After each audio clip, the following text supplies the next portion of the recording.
Gotten a lot of questions about ballot drop boxes. The Wisconsin Supreme Court says it is legal for communities to use those to collect absentee ballots, and many communities in our state have chosen to do so. But voters want to make sure their ballots are secure. Elena, Sun Prairie uses drop boxes. Walk us through why some clerks make that decision and the security measures that are in place around the drop boxes. Well, the security measures are usually that it either needs to be bolted to the ground or bolted to the side of a building, some way that it cannot be moved. It has to be locked and secured, and if it is outside, it needs to be protected from the elements, so if it snows or rains, it's not going to get inside the box. The opening also has to only be just big enough to get an absentee ballot envelope into it, and that's to prevent anybody putting anything else into it that shouldn't go in there. And this is a decision that is made at the municipal clerk level.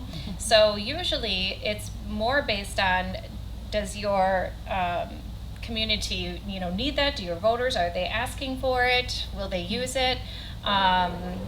In our case, ours is part of City Hall. We're also got 24-hour surveillance on our cameras and that type of thing, so it's really easy for us to open up. But other people, they may not have the demand, or the voters wouldn't be using them, and some of them may not have the funds to buy these drop boxes. So there might be a number of reasons why someone has decided not to use a drop box. Toya, as a municipal clerk, you're also very familiar with these drop boxes. Are there any challenges to using them, and why do you think voters should feel confident in using a drop box to return their ballot? Well, I don't feel as though there's any challenges right now. We moved our drop box. It was previously in the parking lot area so that people could literally just drive in and put it in there. But the problem that I faced was that it wasn't very accessible. And so I wanted to make sure that it was accessible and inclusionary for all voters. So I moved the drop box closer to the village hall, also, as Elena had pointed out, to make it more secure. So our drop box now is under surveillance 24 hours, and it cannot be tampered with.